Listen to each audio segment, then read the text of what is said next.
Hi, and welcome to the second Ignite Women in Fitness Business event. Albeit this one a little bit different. This time last year we had a crowded room of enthusiastic women all talking together, collaborating together and sharing their experiences. It's a little different this year, but we come to you from my lounge room at home. My name's Nadine and I'm from YMCA Victoria, and I'm going to be talking to you today about creating the next generation of future leaders. I've been so fortunate in my career to have worked with some amazing leaders over a 25-year period. I've had amazing leaders, mentors, and colleagues. And from those, I've learned so many great ways to help cultivate and develop the next generation of leaders. What I'm going to be talking about today is 4 tips, I think, that have really helped me develop and grow the next generation of leaders, or start developing the next generation of leaders. There's so many other things out there that I've learnt along the way, from textbooks, from studies, and same with you. You know, we think about manager versus leader, leader as coach, thought leadership, emotional intelligence. They're all things we can learn. But what I'm going to talk to you today is the theory, is the actual practice, putting that into practice, and the successes I've had. I'm going to talk about some not successes, so some failures or some learnings along the way. But in general, some great successes. I think about over my career, I've had I had a young girl that used to attend my aerobics class, and I remember she used to work at Macca's, and I encouraged her to do a Cert 3 and 4 in fitness. And she now runs one of the most successful small group training and PT studios in the inner city. I've also had staff who have worked for me that have stayed with me for many years, and we've worked together on their leadership and how they lead and develop teams, who have gone on to manage large aquatic facilities or commercial health clubs, or work with local government. So I can share some of those successes with you today. I'm so grateful to have the opportunity to share with you, because I'm so grateful for the leaders that I've had along the way that have really helped me in 25 years. The first thing I'm going to talk about today is always recruit with leadership in mind. So even if you're recruiting for customer service staff, membership sales staff, health club staff, even cleaning staff, recruit with leadership in mind. And I'm going to talk about a practice that I've been doing for many years, that I've discovered some amazing leaders and some amazing people through this process that want to be the part of the future of our industry. Now, I'm going to talk about it pre-COVID, but we're going to be looking at different ways we can adapt this process now that we're in a new environment, and we're all working on how to slowly start reopening our facilities. We talk about group interviews. So I imagine post-COVID-19, we'll be able to still run group interviews. We'll need a larger space with maybe lesser people, so we're practicing social distancing. But I've also been thinking about it over the last couple of days, about some Zoom meetings, some Zoom interviews, and how we'd conduct those. Now, I talk about how I run group interviews. And the reason I do this is quite often, and what I've found is that if you put an interview out for someone, if you put an invite to someone out for a 2-hour interview, group interview, sometimes people don't turn up. Sometimes people applied for this job because they just saw the ad and they're like, oh yeah, that'd be a cool thing to do. But what I'm really trying to attract is those people that want to work in this industry, people who want to make a career about being in this industry, and people who want to work with me and my teams. So I set a 2-hour time frame for a group interview. The first hour is generally myself or a team member talking. And the way we talk, what we talk about is our expectations.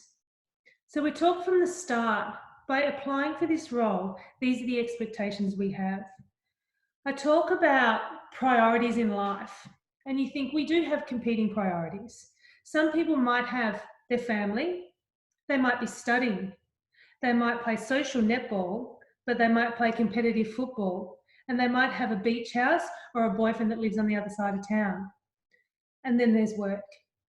So when I set the expectations, I ask the people in the room to think about their priorities in their life. And I'd really like developing a career or working with us to be part of their top 3 to 4. And that way I know they're not going to have competing priorities. It's okay to be heavily involved in competitive sport or 3 or 4 different types of sport. That's okay. but then this is probably not the workplace for you. I asked them to think about their availability. Are they available to work mornings, evenings, and weekends?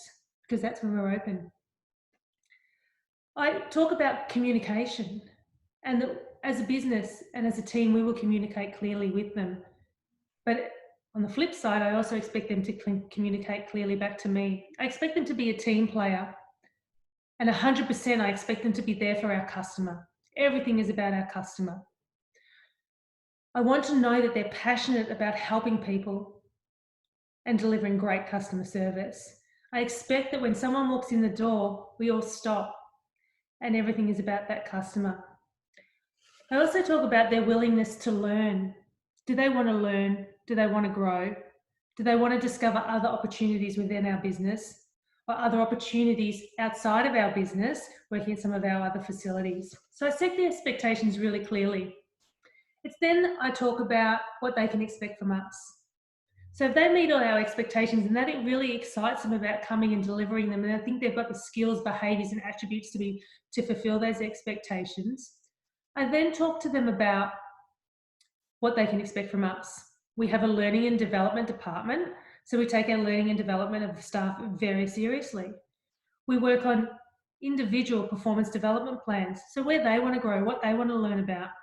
We create opportunities to work across sections of the business. We create opportunities to be involved in the planning. We create opportunities to be part of working groups, so strategic working groups, that planning side of it, but also high performing groups. How are they going to help us be high performing? And that really is important with the younger generation, with millennials, is creating that sense of collaboration and teamwork. And I'll talk a little bit about that later on. So what we've done in the group interview is said, these are our expectations. And this can be your expectations of what we're going to deliver to you. And then we play a few games. We get them to speak a little bit about themselves, to see how they interact with others, how they speak publicly, how they present themselves. And then I recap at the end of the 2-hour group interview and pop my email address up on the whiteboard and say, if you are interested, if what I've spoken to you about today you think excites you, you can fulfill our expectations, you're keen to learn and grow, then shoot me an email after this and let me know what excited you about today, what your availability is, and that you're keen to progress to the next level. Because what happens, and then I also explain, what happens from there, that if you're not interested, that's okay. We can't be a place for everyone. If you're not interested, you don't have to do anything. It was lovely to meet you and simply walk away and have a great day. And there's been times where normally it's around 70 to 80% of people email and that are interested. I've had people ring me and say, look, I am, but I have other competing priorities at the moment, Nadine, so maybe it's something for me down the track. I just want you to know that I would be interested, but not just at this very time. Great. So first one, always recruit with leadership in mind. And I'll talk about a time I distinctly remember 2 years ago doing a group interview for customer service staff. And since those 2 years, I had 2 great leaders come out of that customer service interview. One who went on to be a health club coordinator across a couple of my sites and now works for Sport and Rec Victoria. And I often get messages or texts from him saying that he's still so grateful for the opportunity we gave him and the learning that we presented to him along the way. Another one was a girl that applied for customer service, went on to work in the health club and complete her yoga training and now runs her own yoga studio. So in those small 2 years, just identifying those people that are really passionate about what they do and want to work in this industry. The second one is a really easy one, and most of you would know this, but I just simply recall years ago making the same mistake twice, and I'd hate for anyone else to do it again, is the superstars of their craft are not always the best leaders. So I'll tell you of a time where we had a superstar group fitness instructor, and we all have superstar group fitness instructors, and I was short. I needed a group fitness coordinator or group fitness manager, and I approached her and said, look, you'd be great. You take great classes. The members love you.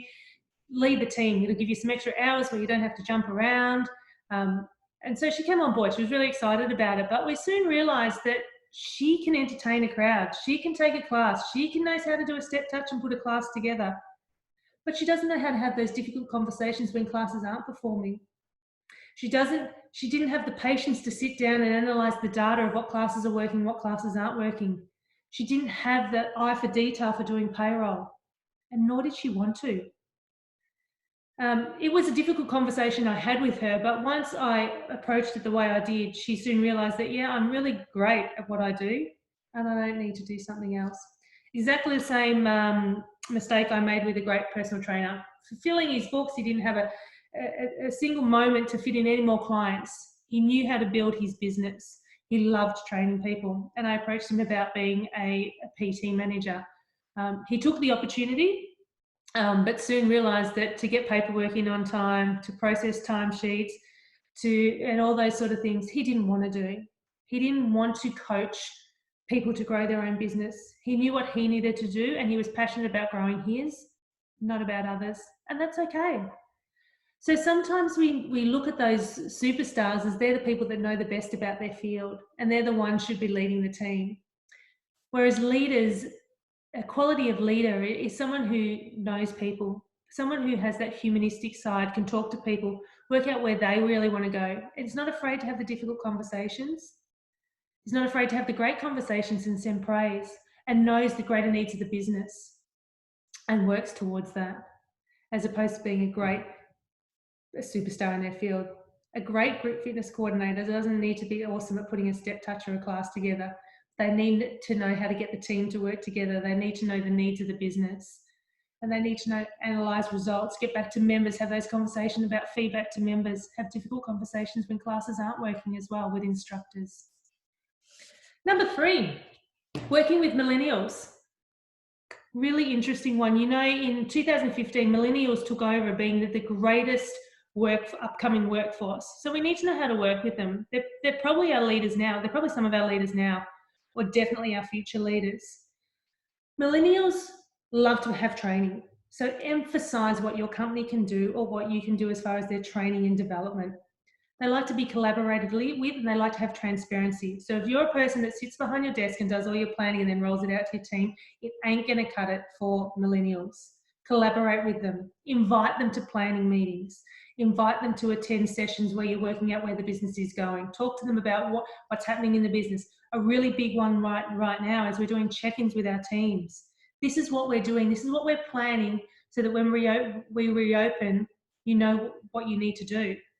It's not going to be a surprise. We're not going to open the doors and all of a sudden we can't have this many people in here and this is a new process for this. We're taking them along the journey on the way. They love mentorship. So think about millennials. They've been guided by their parents most of their life, and they like that guidance in the workplace. Pair them up with someone or get them to choose a mentor who can take them to that next level. They love team, focusing on your team. And this comes back to, I work across 6 sites at the moment, and we have strategic working groups and we have high performance working groups, and getting your team involved in that. If they're a future leader and they're a customer service staff and you invite them onto that, they'll love to come. They'll love to have their say. They'll love to be collaborated with. So working with millennials. The final thing I want to talk about that I think sets a leader, a great leader, to an exceptional leader, and how you can take your staff on that journey, is the human side of being a leader. I spoke earlier about the training you can do around leader versus coach, around manager versus leader. We all know that. You can do studies on leadership, but it's that human side that takes you to the next level. And in the last 2 Ignite Fitness Business events, I've spoken about this because I'm so passionate about it. It's showing that human side. Now, I believe as a leader, if I show that human side when I'm trying to develop my team and I share that with them, that it's okay to be human. I've got a story. I had a girl, she's an upcoming leader that's working with me, and she was having a really hard time, and she broke down and cried and she locked the door. She said, I do not want any of my team. I don't want any staff to see me. I want to be a strong leader. I don't want to be weak. I want to be seen as strong. And I said, that's okay to cry. And I shared a story with her that 3 days earlier I'd got upset because I was struggling with something. It's okay to cry. It shows some vulnerability. It shows that you're human, and it shows that you're authentic. Let's talk about authenticity. We've all worked with people who tell us what we want to hear, or spin us around a little bit and tell us it's going to be all right and send us on our way. Being authentic, letting your staff know if you do not know something, that you'll find it out for them. Letting your staff know that, no, that cannot happen at this stage and this is the reason why. Being authentic, letting them know a little bit about you. And the final thing is gratitude. And I've, again, spoken about this at the last couple of Ignite Fitness business events because I cannot talk about it enough, is gratitude. You know, the University of California has done rigorous studies into the conscious practicing of gratitude and that it can improve the overall well-being of your life. In fact, it's a mental health intervention. And that's what these studies have shown. So by practicing gratitude in your life, it improves your overall well-being of your life. So practicing at work, and I practice this all the time with work, and I can imagine post-COVID-19, we will be practicing it a lot more. Thanking my team for what they do, being grateful for the work that we do. We don't sell dodgy cars, yeah? We sell health and fitness. We help people improve the quality of their life. And as leaders, we help our future leaders become the best version of themselves. And I truly believe that practicing gratitude in the workplace improves your overall satisfaction of your work life. I absolutely love everything I do about my job. And I'm now more than ever grateful that I have a job. And I think post-COVID-19, going back to our teams and celebrating the work we do and being grateful that we're able to come back, albeit it's going to look different, it's going to feel different, but we'll be able to come back and we'll be able to celebrate and be grateful for the work that we do and the impact we can still have on our community and our members. So practicing gratitude, but sharing that practice with your team. After the last Ignite Fitness business event, I had several of my team members actually come and listen to my talk around gratitude and the practicing of it in the workplace. And quite often now I receive little texts or messages saying, Nadine, I'm really grateful for the assistance you gave me today. Or I'm actually grateful that you're my leader. We have such a great time at work and we're doing such amazing things. So let's recap on the 4 things that I believe have really helped me build up some great leaders, some up and coming leaders, but has also developed some of our amazing leaders that we have in this industry at the moment. And one is recruiting with leadership in mind. We quite often recruit at the last minute because we need people on the front desk or we need sales staff. But recruit with leadership in mind. These people, this person that you might put on for 10 hours a week as your customer service staff may be the next facility manager. Think about your superstars in their craft. They're superstars in their craft. They may not always be the best leaders. Think about the demographics of your staff, the age of your staff. Are they millennials? Because they well not be now. It may be the next generation coming through.